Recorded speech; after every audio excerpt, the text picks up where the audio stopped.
கேட்டுக்கொண்டு அரசினுடைய 4 ஆண்டு சாதனைகளை சொல்லக்கூடிய வாய்ப்பை நாம் பெற்றிருக்கின்றோம். சில பேர் ஆட்சியை விட்டு போனவங்க கூட்டங்களை போடுறாங்க. எதுக்காக போடுறாங்க? 4 வருஷம் போடலை, 4 வருஷம் முடிஞ்சு போய் இப்போ கூட்டங்களை நடத்திட்டு இருக்காங்க அதிமுகன்னு ஒரு கட்சி. ஏன்னா இன்னும் ஒரு வருஷத்தில் தேர்தல் வருது, நாங்களும் இருக்கோங்கிற இருப்பை மக்களிடத்தில் காட்டணுங்கிறதுக்காக பொதுக்கூட்டங்கள் என்ற பெயரில் அந்த கூட்டங்களை நடத்திக்கிட்டு இருக்காங்க. நாம் நடத்தக்கூடிய கூட்டம், நம்முடைய முதலமைச்சர் நமக்கு நடத்துவதற்கு உத்தரவு வழங்கியிருக்கக்கூடிய கூட்டம் 4 ஆண்டுகளில் நாம் செய்த சாதனைகளை மக்களிடத்தில் எடுத்து சொல்வதற்கான இந்த கூட்டம்.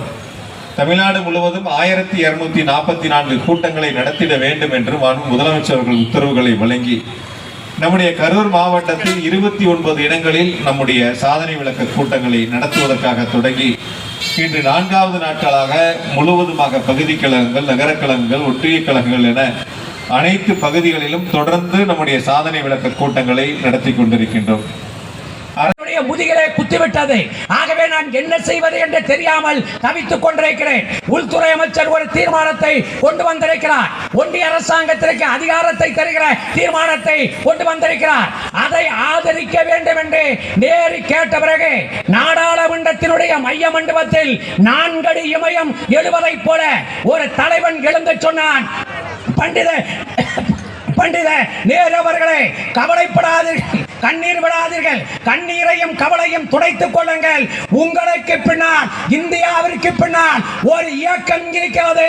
தேவைப்படுமானால் 1 லட்சம் தம்பிகளை நான் அனுப்பி வைக்கிற இயக்கம் திமுக என்ற இயக்கம் உங்களுக்கு பக்கத்திலே இருக்கிறது என்று அன்று கம்பீரமாக பேசியவர் அண்ணா. இந்தியா நம்முடைய வெற்றி பயணத்திலே துவங்க இருக்கிறோம். முதல் ஆண்டிலே தலைவர் அடியெடுத்து வைத்தார், ஆட்சி நடத்தினார். அப்பொழுது தலைவர் அவர்களிடம் போய் தலைவர் அவர்களை பற்றி இந்தியாவில் இருக்கிற முதல்வர்களை சிறந்த முதல்வர் யார் என்று ஒரு கணக்கெடுக்கப்பட்டது. அப்பொழுது சொன்னார்கள், மக்களுக்கு உழைக்கக்கூடியவர், மக்களுக்கு பாடுபடக்கூடியவர், மக்களை பற்றி சிந்திக்கக்கூடியவர், மக்களுக்காக 24 மணி நேரம் உழைக்கக்கூடிய முதலமைச்சர் யார் என்று கேட்டபொழுது 28 மாநிலங்களிலேயே மக்களுக்கு உழைக்கக்கூடிய முதல் முதலமைச்சர் முத்துவேல் கருணாநிதி ஸ்டாலின் என்ற பெயரை நம்முடைய தலைவர் எடுத்தார். சிறந்த முதலமைச்சர், இந்தியாவிலே முதல் முதலமைச்சர் மு.க. ஸ்டாலின் என்றால் எனக்கு மகிழ்ச்சி அல்ல. இந்தியாவிலேயே முதல் மாநிலம் தமிழ்நாடு என்று என்றைக்கு பெயரெடுக்கிறதோ அப்பொழுதுதான் எனக்கு மகிழ்ச்சி என்று சொன்னது மட்டுமல்ல. சட்டமன்ற தேர்தல், இந்த சட்டமன்ற தேர்தலில் நாம் நம்முடைய முதலமைச்சருக்கு உறுதுணையாக அரணாக இருந்து மீண்டும் திராவிட மாடல் ஆட்சி தமிழ்நாட்டில் அமைந்திட முதலமைச்சராக மாண்புமிகு தளபதி அவர்கள் ஆட்சி பொறுப்பை ஏற்றிட உறுதுணையாக இருந்திட வேண்டும் என்று கேட்டுக்கொள்கின்றேன்.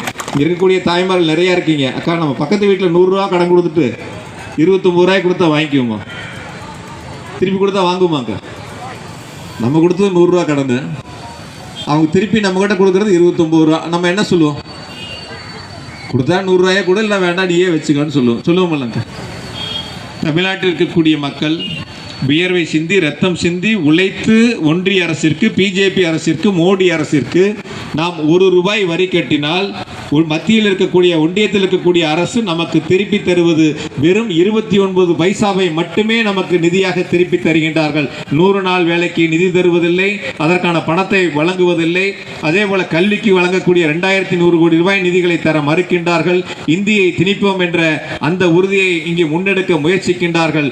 இந்த நிலைகள் எல்லாம் மாற்றி தமிழ்நாட்டினுடைய இழந்த பெருமைகளை மீட்டு தமிழ்நாட்டினுடைய உரிமைகளை சட்ட போராட்டம் மூலம் நிலைநாட்டி இருக்கக்கூடிய முதலமைச்சர் ஒரு நெஞ்சுரமிக்க முதலமைச்சராக, ஒரு ஆளுமை மிக்க முதலமைச்சராக, இந்தியாவில் இருக்கக்கூடிய முதல்வர்களுக்கெல்லாம் முதல்வராக நல்ல அரசை நடத்தக்கூடிய திராவிட மாடல் ஆட்சியினுடைய நாயகர் மாண்புமிகு தளபதி அவர்களுக்கு நீங்கள் உறுதுணையாக இருந்து வரக்கூடிய 26 சட்டமன்ற தேர்தலிலும் உதயசூரியனை மீண்டும் வெற்றி பெற செய்ய வேண்டும் என்று வேண்டுகோளை உங்கள் அனைவரிடத்திலும் அன்போடு வைத்து வருகை இருந்த உங்கள் அனைவருக்கும் மீண்டும் ஒருமுறை நன்றியை சொல்லி நிறைவு செய்கிறேன். நன்றி. பொறுப்பேற்ற 4 ஆண்டுகளில் 2 லட்சம் விவசாயிகளுக்கு இலவச மின் இணைப்பை தந்து விவசாயிகளுடைய விடிவெள்ளியாக தமிழ்நாட்டில் பொற்கால ஆட்சியை நடத்தக்கூடிய முதலமைச்சர் என்பதை வேளாண் பெருமக்கள் இன்று நன்றியுணர்வோடு பாராட்டிக் கொண்டிருக்கின்றார்கள்.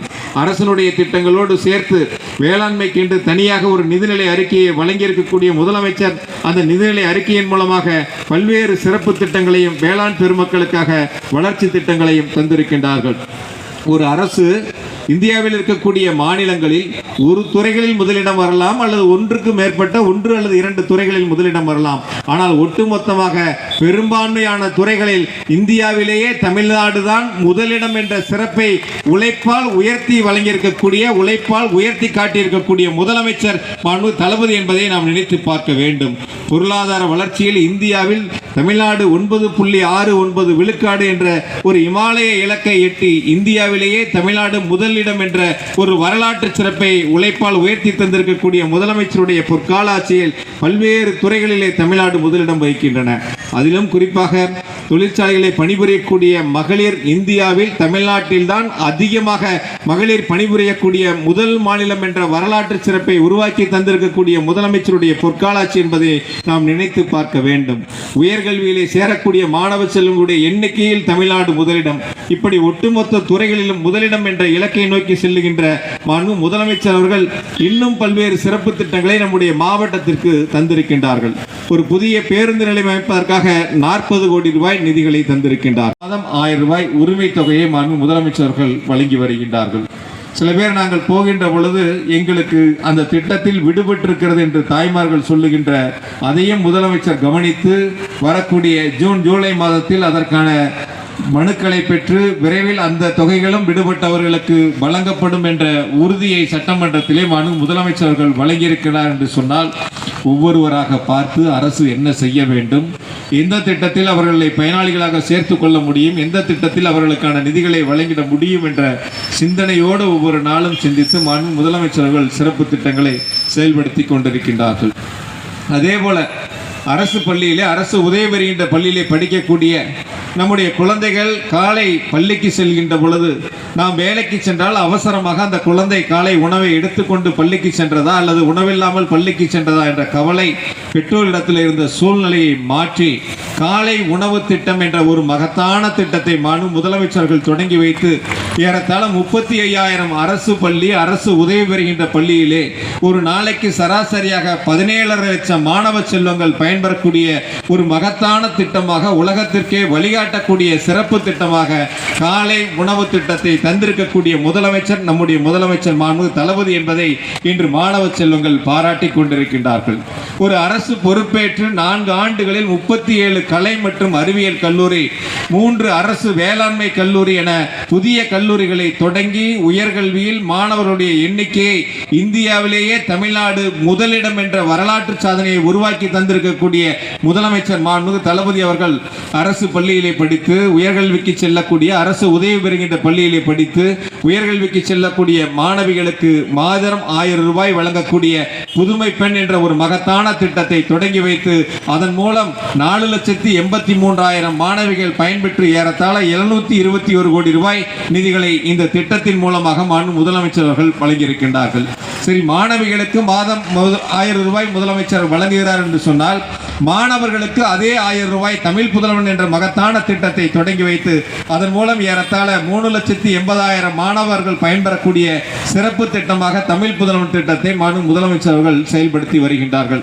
இப்படி ஒவ்வொரு திட்டங்கள் என்பது வளர்ச்சியினுடைய இலக்காக கொண்டு, அதனை அடிப்படையாக கொண்டு ஒவ்வொரு திட்டத்தையும் செயல்படுத்தக்கூடிய முதலமைச்சருடைய கனவு திட்டமாக நான் முதல்வன் என்ற ஒரு மகத்தான திட்டத்தை தொடங்கி வைத்து அதன் மூலம் அரசு கல்லூரி, அரசு உதவி பெறுகின்ற கல்லூரி, தனியார் கல்லூரிகள் என ஒட்டுமொத்தமாக அரசு கலை மற்றும் அறிவியல் கல்லூரி, பொறியியல் கல்லூரி, இப்படி பல்வேறு நிலைகளில் படித்தவர்களுக்கு தொழில் திறன் பயிற்சியை வழங்கக்கூடிய வகையில் ஏறத்தாழ 42 லட்சம் படித்த இளைஞர்கள், இளம்பெண்கள் பயன்பெறக்கூடிய ஒரு சிறப்பு திட்டமாக நான் முதல்வன் திட்டத்தை தொடங்கி செயல்படுத்தி 42 லட்சம் பேர் அதில் பயன்பெற்றிருக்கின்றார்கள். அதில் இன்னும் ஒரு சிறப்பு என்று சொன்னால், ஒன்றிய அரசினுடைய அந்த குடியுரிமை பணிகளிலே 57 பேர் தமிழ்நாட்டிலே தேர்ச்சி பெற்றார் என்று சொன்னால் அதில் 50 பேர் இந்த நான் முதல்வன் திட்டத்தின் மூலம் பயன்பெற்றவர்கள் என்ற வரலாற்று சிறப்பை முதலமைச்சர் அவர்கள் உருவாக்கி இருக்கின்றார்கள்.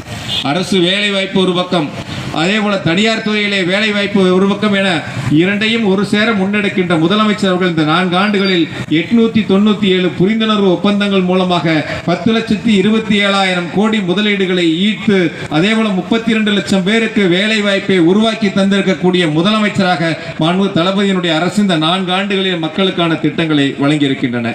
கைத்தறி நெசவாளர்